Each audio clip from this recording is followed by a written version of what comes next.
बिस्मिल्लाहिर्रहमानिर्रहीम। अस्सलाम वालेकुम। मैं हूं शकील गुरेजा। आज सुप्रीम कोर्ट के अंदर इंतहाई अहम मुकदमे की समाअत हुई। मेरा ख्याल है तारीख़ में पहली मरतबा ये सूरत हाल का सामना है हमें बहैसियत मुल्क, जब जजेस जो हैं वो शिकायत लेके सुप्रीम जुडिशल काउंसिल चले गए। तकरीबन पूरी की पूरी एक high court, Islamabad high court जो है, और वहाँ पे उन्होंने ये सुप्रीम जुडिशल काउंसिल के सामने मामला रखा कि हमारे ऊपर दबाव है, मुताद्दिद जो तरीके हैं वो इस्तेमाल किए गए, धमकियाँ दी गई, बेडरूम्स के अंदर कैमरे लगाए गए, वीडियोस रिकॉर्ड की गई, और मन चाहे फैसले लेने के लिए उनके ऊपर जो दबाव बढ़ाया जा रहा है, उनको समझ नहीं आ रही कि वो इस सूरत हाल से कैसे निपटे। लिहाजा सुप्रीम जुडिशल काउंसिल जो है वो हमारी रहनुमाई करे कि अगर ऐसी सूरत हाल पैदा हो तो हम क्या करें। ये तो वो ख़त है जिसकी कुछ मंदरजात मैंने आपके सामने रख दिए। ये बुनियादी नुकता था। फिर इसके ऊपर सुप्रीम कोर्ट की जानिब से बिलाखिर अज खुद नोटिस हुआ। मैं कहानी को मुख्तसर करते हुए आपको बता रहा हूँ। अज खुद नोटिस हुआ, पहली समाअत हुई, 7 रुकनी बेंच था, और पहली समाअत के बाद एक मेंबर जो थे उस बेंच के, जस्टिस याह्या अफरीदी साहब, उन्होंने मज़ीद इसमें बैठने से माजरत कर ली। उन्होंने अपनी वजूहात भी उसमें लिख दी अपने नोट के अंदर।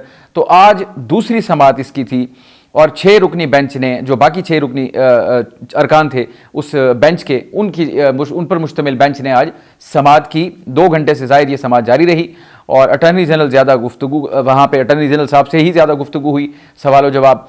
और सबसे खूबसूरत चीज़ जो थी आज की इस समाअत के दौरान, वो था कि जजेस ने अपना माइंड, यानी इसको इख्तिलाफ राय कहा जा रहा है, जुडिशल पॉलिटिक्स भी कहा जा रहा है, किसी न किसी जगह पे वो तासुर अपनी जगह मौजूद है, लेकिन इसमें सबसे अहम बात यह है कि अगर 6 जजेस एक जैसा सोचना शुरू कर दें, यानी एक ही तरह की गुफ्तगू करें, या मोनोलॉग जिसको कह लें वो हो, और डाइवर्सिटी ना हो, तो फिर 6 जजेस के बैठने का फ़ायदा क्या है।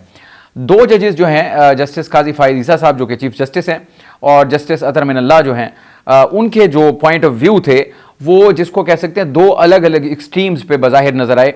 इंप्रेशन यही मिला उनकी गुफ्तगू से। वो पिछली समाअत में भी आपने ऐसे ही देखा, और आज की समाअत में भी यही सूरत हाल थी।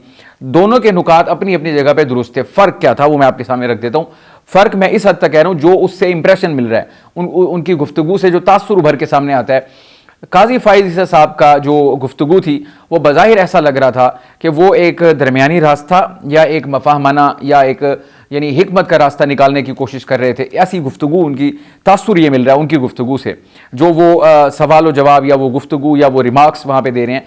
तो जब जस्टिस अतर मिनल्लाह की गुफ्तगू सुनते हैं तो वो ज़रा लगता है कि सख्त गिर मौक़िफ़ इख्तियार किए हुए हैं, और उनका मौक़िफ़ ये है कि इस इशू को बिल्कुल सादा ना लिया जाए, और बल्कि इसके ऊपर ज़ाब्ता कार ज़रूर बनना चाहिए। वो इस चीज़ को प्रोपेगेट कर रहे हैं, फोर्स कर रहे हैं कि इसमें से कुछ ना कुछ ज़रूर निकलना चाहिए।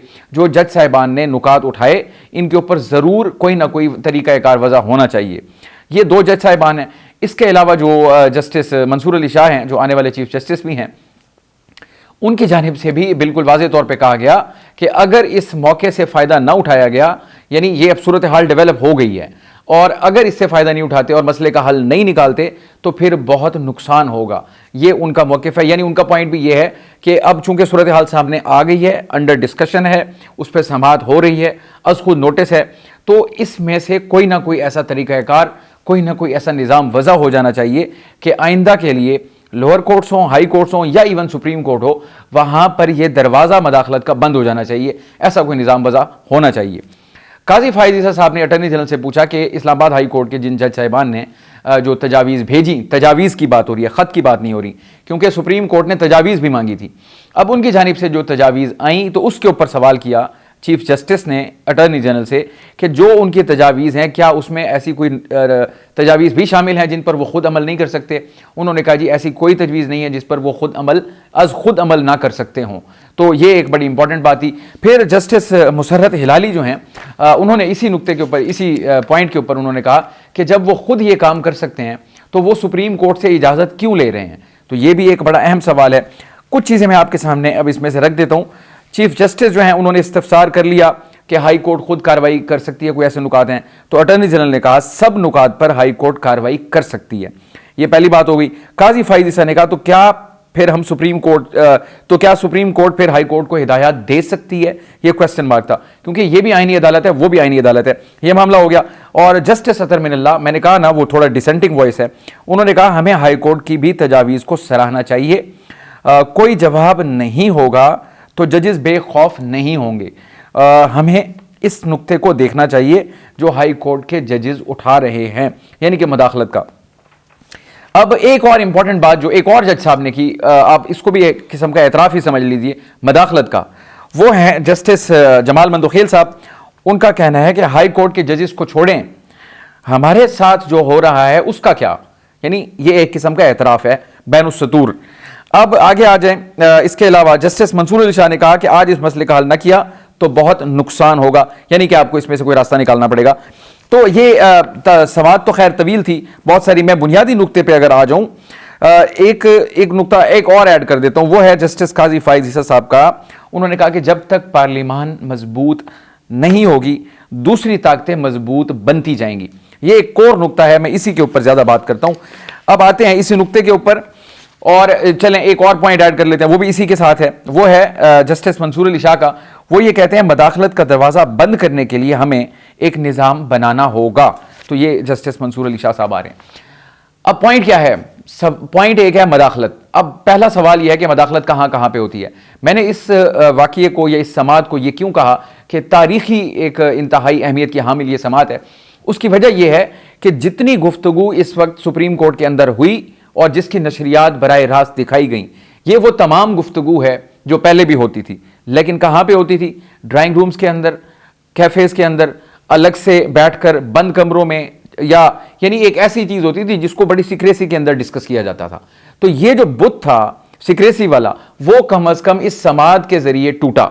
ये इंपॉर्टेंट चीज़ है, तो इसलिए मैंने इसको कहा कि ये तारीख़ी अहमियत की हामिल समाअत है। नतीजा इसका देखेंगे जो भी निकलता है, मैं उम्मीद जाहिर करता हूँ कि इसका नतीजा भी तारीख़ी ही होगा। अब आते हैं कि ये जो मदाखलत होती है वो होती कहाँ कहाँ पे है। अब जज साहिबान तो बोल पड़े, माजी पूरा गवाह है, बड़े बड़े फैसले हैं, बहुत कुछ होता रहा। माजी करीब में चले जाएं या माजी बईद में चले जाएं, माजी बईद में जाए तो जुल्फ़िकार अली भुट्टो का वाक़या सबसे बड़ी मिसाल है, और माजी करीब में जाए तो आज के दिन में तो इमरान खान साहब के जो मामला चल रहे हैं वो हमारे सामने है। किस तरीके से इलेक्शन से पहले उनको 3 मुकदमात उनके दिन रात चलाए गए, 12-12, 14-14 घंटे की समाअत हुई, फिर एक में भी सज़ा हुई, दूसरे में भी सज़ा हुई, तीसरे में भी सज़ा हुई। तो इसको उर्फ़ आम में मदाखलत कहा जाता है कि किस तरीके से उनको जनाब, यानी उनके स्क्रू टाइट हुए और वो तेज़ी से कार्रवाइयाँ, बड़ी फैसले हो गए। इससे थोड़ा सा पीछे जाए, नवाज शरीफ के साथ ये कुछ हुआ, उनकी पार्टी के साथ ये कुछ हुआ, बल्कि आज उसका हवाला दिया गया कि जब निगरान जज मुकर्रर किए जाएंगे और जब JITs के अंदर उनको शामिल किया जाएगा, जिनकी मदाखलत की आज यहाँ पे बाज़ गश्त थी, जिसके ऊपर समाअत हो रही है, अगर उन्हीं को JITs में आप शामिल करेंगे तो फिर मदाखलत का इम्कान जो है उसको कैसे रद्द किया जा सकता है। आप उनको मजबूत करेंगे। तो ये इसका भी आज रेफरेंस दिया गया। ये तो हो गई जजेस वाली मदाखलत। अब आ जाए सियासी मदाखलत के ऊपर। इसके ऊपर कल तफसील से मौलाना फजल रहमान साहब ने नेशनल असम्बली में एक लंबी तकरीर की, पाकिस्तान की सियासी तारीख का पूरा एक, जिसको कह सकते हैं आप, ओवरव्यू उन्होंने दिया कि उसके अंदर इस्टेब्लिशमेंट की मदाखलत किस तरीके से रही और आज हम कहाँ तक पहुँच चुके हैं। बल्कि कल उन्होंने कह दिया कि ये ईवान जो बैठा हुआ है ये भी उन्हीं का फैसला किया हुआ है कि किसको अंदर बिठाना है और किसको बाहर बिठाना है। तो ये हो गई आपकी पॉलिटिकल मदाखलत, ये दूसरी जगह पे हो गई। अब तीसरी जगह अगर आप देखें, सवाल, इंपॉर्टेंट सवाल जो पैदा होता है कि अगर जजेस की तरफ मदाखलत है, मैं इससे पहले एक हदीस का हवाला दे दूं, वो सिर्फ हवाले के तौर पे है, यानी मिसाल के तौर पर उसको पेश कर रहा हूं ताकि बात समझने में आसानी हो। रिश्वत लेने और देने वाला दोनों जहन्नुमी है, ये हदीस का मफहूम है। इसके अंदर दोनों हैं, लेने वाला भी और देने वाला भी। अब बात यह है कि अगर मदाखलत करने वाले हैं तो आगे मदाखलत को सहूलतकारी देने वाले भी तो होते हैं। जजेस ने सहूलतकारी दी, माजी इसका गवाह है। जस्टिस नसीम हसन शाह ने बाद में कहा जी दबाव था और जुल्फ़िकार अली भुट्टो को फांसी चढ़ा दिया, दबाव बर्दाश्त नहीं किया। इसी के ऊपर जस्टिस मुसर्रत हिलाली ने कहा जो दबाव बर्दाश्त नहीं करते थे वो इस्तीफ़ा दे दें। जुल्फ़िकार अली भुट्टो दबाव की वजह से, जज कह रहे हैं फांसी चढ़ गए, हमारे ऊपर बहुत दबाव था। नवाज शरीफ के टाइम पे आ जाएं, पनामा बेंच के अंदर क्या कुछ नहीं हुआ, बेंच कैसे बना, साकिब निसार ने क्या रोल प्ले किया, फिर आपने JIT बनाई जिसके ऊपर आज कहा जा रहा है कि जो मदाखलत के जिम्मेदार जिनको आप समझते हैं, आपने उन्हीं को JIT में शामिल किया, फिर निगरान जज भी मुकर्रर किया, तारीख में कोई मिसाल नहीं मिलती, JIT बना दी, कोई मिसाल नहीं मिलती, फिर आपने सारा कुछ किया। यानी जब तक अंदर से सहूलतकारी ना हो, बाहर वाला अगर आता है मदाखलत का कहता है, आपके पास 2 रास्ते हैं, या आप इनकार कर दें या आप उनके बाजू बन जाएं। जब बाजू बनते हैं तो फिर मदाखलत होती है, फिर उसके नतीजे आते हैं। तो जब तक मदाखलत को अंदर से नहीं रोका जाएगा, वो अदालतें हैं, उनके अगर अंदर से नहीं रोका जाता। आज सारे जज साहिबान कह रहे थे, जस्टिस अतर मिनल्लाह कहते हैं कि मैं हाई कोर्ट का चीफ जस्टिस रहा इस्लामाबाद का, कोई मदाखलत नहीं हुई। काजी फाइज साहब कहते हैं मैं 5 साल बलूचिस्तान हाई कोर्ट का चीफ जस्टिस रहा, कोई मदाखलत नहीं हुई। जस्टिस मंसूर अली शाह कहते हैं मैं लाहौर हाई कोर्ट का चीफ जस्टिस रहा, कोई मदाखलत नहीं हुई। तो फिर और काजी साहब कह रहे हैं कि मेरे होते हुए मेरे चीफ जस्टिस के टेन्योर में कोई मदाखलत की शिकायत नहीं आई। अब अगर उधर से शिकायत आ गई उन जजेस की, तो उसके ऊपर अब तरीकाकार वजह करना तो वो ज़रूरी है, इसी वजह से उस पर समात हो रही है। ये मैंने आपको बात बता दी जजेस के हवाले से कि अगर बाहर से मदाखलत होती है, अगर आप इनकार कर दें, ठीक है, उसका कॉन्सिक्वेंस है, खौफ भी होता है, ये सबको पता है, हर आदमी को पता है कि खौफ होता है, कॉन्सिक्वेंस होता है। 6 जजेस भी तो खड़े हुए हैं। अब मसला ये होता है कि अगर कोई खड़ा होता है एज एन इंडिविजुअल, तो फिर उसके लिए सबसे बड़ी मिसाल आपके सामने माजी करीब की क्या है, हालिया मिसाल है, वो जस्टिस शौकत सिद्दीकी हैं। वो अकेले खड़े हुए थे, उनके साथ क्या हुआ, उन्होंने एग्जैक्ट यही बातें की थी जिनका उन्होंने इन जज साहिबान ने अपने खत के अंदर भी हवाला दिया उनके इल्जामात का, शौकत सिद्दीकी के। वो अकेले थे, उड़ा दिए गए, सुप्रीम जुडिशल काउंसिल ने उनको उड़ा दिया। जो इल्जामात थे उस पर आज तक तहकीकात ना हुई। बाद में वो विंडिकेट तो हो गए सुप्रीम कोर्ट से, लेकिन काजी फाइज ईसा साहब ने भी उसके ऊपर तहकीकात नहीं करवाई। अब इनके इल्जामात का मामला है, इल्जामात के ऊपर तहकीकात के ऊपर अभी तक बात ही कोई नहीं हुई। ये बड़ी अफसोसनाक बात है कि जो इल्जामात हैं को उनकी तहकीक भी तो हो। और दूसरी चीज़ इंपॉर्टेंट ये है, मदाखलत का दरवाज़ा बंद करने के लिए बहुत ज़रूरी है कि अगर आपको कोई रिश्वत ऑफर कर रहा है तो यह आपका फ़र्ज़ है, आपके मनसब की, यानी मनसब आपको जिम्मेदारी देता है कि आप उसका इनकार करें। अगर आपको रिश्वत ऑफर की जा रही है तो आप इनकार तो कर सकते हैं। अगर आप उसको एक्सेप्ट कर लेंगे तो फिर आप बराबर के शरीक हैं। तो फिर सिर्फ मदाखलत करने वाले जिम्मेदार नहीं हैं, फिर जो मदाखलत के सहूलतकार हैं वो भी जिम्मेदार हैं। उसी तरह रिश्वत देने और लेने वाला दोनों जहन्नुमी हैं। ये नहीं मिसाल के तौर पर है, और हदीस से बड़ी क्या चीज़ हो सकती है। तो ये तो हो गई आपकी अदालती महाज के ऊपर। अब आ जाएं पॉलिटिकल उसके ऊपर, मदाखलत, सियासी मदाखलत के ऊपर।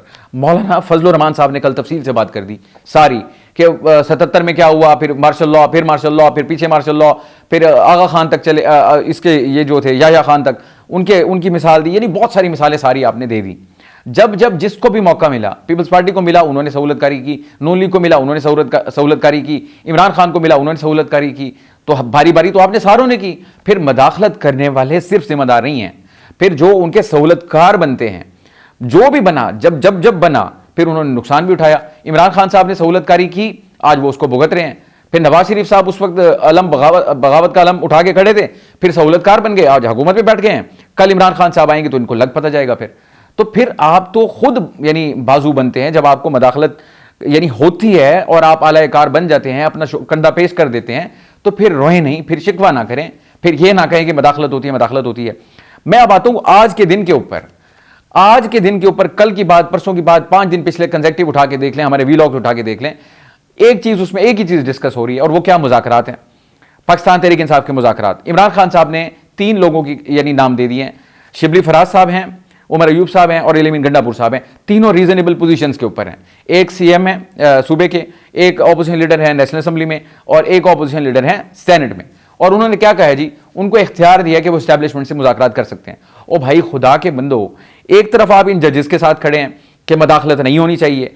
भाई ये जो मदाखलत होती है अदालतों के अंदर, उसका भी सियासी पहलू होता है। वो कोई कत्ल के मामलात में नहीं मदाखलत हो रही होती। पॉलिटिकल नेचर के जो केस हैं, जिसको उर्फ आम में सियासी इंजीनियरिंग कहा जाता है, मदाखलत उन्हीं के अंदर होती है। तो उधर से तो आप चाहते हैं मदाखलत ना हो केसेस के अंदर, लेकिन जो एक्चुअल पॉलिटिकल मामलात हैं उसमें आप कह रहे हैं मुज़ाकरात करेंगे तो हम उन्हीं से करेंगे। तो ये 2 चीजें किस तरह इकट्ठी चल सकती हैं? अदालती महाज पे आप कह रहे हैं कि मदाखलत नहीं होनी चाहिए, जजेस ठीक कह रहे हैं, इंसाफ होना चाहिए, 6 जजेस के साथ खड़े हैं, वो कौम के हीरो हैं। लेकिन बहने ही उसी दिन उसी वक्त में आप ये कह रहे हैं कि हम मुज़ाकरात करेंगे तो एस्टैब्लिशमेंट के साथ करेंगे। मैं वापस आता हूं चीफ जस्टिस के उस नुक्ते की तरफ जो मैंने आपको कहा, मैं इसके ऊपर बात करना चाहता हूं। चीफ जस्टिस ने यह कहा है कि जब तक पार्लियामान मजबूत नहीं होगी, दूसरी ताकतें मजबूत बनती हैं। अब अगर आप उन्हीं के साथ मुज़ाकरात कर लेंगे, आपके पास सेनेट है, आपके पास कौमी असम्बली है, ये दोनों हैं, सूबाई हुकूमत आपके पास है, तो अगर ये पार्लियामान का ही सारा निज़ाम है ना सियासी, अगर आप इनको छोड़ के और उधर जाके मुज़ाकरात कर रहे हैं जिनसे आप शिकवा करते हैं मदाखलत का, एक तरफ आप उन पर इल्ज़ाम लगा रहे हैं कि ये उनके मोहरे हैं जो मौजूदा हुकूमत है और उन्होंने धांधली करके इनको जितवाया, हमें हरवाया, इनकी हुकूमत इसलिए बनी, ये पपेट्स हैं। तो अब आप उन्हीं के पास जा रहे हैं जिन्होंने जितवाया और जिन्होंने सारा कुछ किया, हम मुज़ाकरात उन्हीं से करेंगे। और रऊफ हसन साहब सुभान अल्लाह हैं, वो बड़े काबिल आदमी, क्या कह रहे हैं कि हम उनसे मुज़ाकरात ये करेंगे, उनको समझाने की कोशिश करेंगे कि आपके एक आईनी रोल है, हदूद व क़यूद हैं, उसी के अंदर रह के काम करें। भाई 70 साल से ये हो रहा है, ये उनको बड़ी अच्छी तरह पता है, ये आपको भी पता है। अब तो मुल्क की गली के बच्चे बच्चे को ये सारा कुछ पता है। इमरान खान साहब ने सबक बहुत सारा पढ़ा दिया है, तो अब आप जाके उनको समझाएंगे कि भाई आपका आईनी रोल क्या है और आप नहीं करेंगे। मज़ाकरात ये नहीं है। फिर आप सीधी बात करें, आप उनको कहें कि हम अपना शोल्डर दे रहे हैं, इनको आप गिराएं और हमें आप इंस्टॉल कर दें। फिर मज़ाकरात ये जो है ना मदाखलत, फिर इसका मंजन बेचना बंद कर दें भाई। सियासी मदाखलत तब बंद होगी जब आप इकट्ठे होंगे। चीफ जस्टिस ने एंड पे यही कहा, उन्होंने कहा पार्लियामान जब तक मजबूत नहीं होगी, उनकी जो मदाखलत है वो उस वक्त तक रहेगी, वो बढ़ेगी, वो साइड मजबूत होगी। अगर आपने अपनी साइड को मजबूत करना है तो उसके लिए मदाखलत का दरवाजा आपको बंद करना पड़ेगा। ये किसने कहा? ये मंसूर अली शाह साहब कह रहे हैं। मदाखलत को रोकने के लिए दरवाजा बंद करना पड़ेगा कि अगर वहां से मदाखलत होती है जजेस की तरफ, अगर जजेस खड़े हो जाते हैं, जजेस इनकार करते हैं, उसका इसीलिए तो समात हो रही है कि कोई तरीका कार वजह करें ताकि तमाम जजेस को प्रोटेक्शन हो। हर कोई मजबूत नहीं होता, काजी फाइज ईसा साहब की तरह हर कोई इन 6 जजेस की तरह मजबूत नहीं होता जो खड़े हुए, जिन्होंने आवाज उठाई और जो मामला लाइमलाइट में आ गया, डिबेट हो रही है, डिस्कस हो रहा है। इंडिविजुअल्स भी होते हैं, कमजोर भी होते हैं। जिस जगह से तजावीज मांगी गई सब ने कहा मदाखलत होती है। और किन केसेस में होती है? पॉलिटिकल नेचर के जो केसेस होते हैं, मदाखलत उसी के अंदर होती है। पॉलिटिकल नेचर के केसेस को तो छोड़ दें जनाब, सियासतदान आज वो कह रहे हैं, अली अमीन गंडापुर साहब का मैं आज का बयान आपके सामने रख देता हूं, उनका जो उन्होंने आज कहा, और वो वजीर आला हैं सूबे के। वो ये कहते हैं कि एस्टैब्लिशमेंट से मुज़ाकरात सबके सामने होंगे।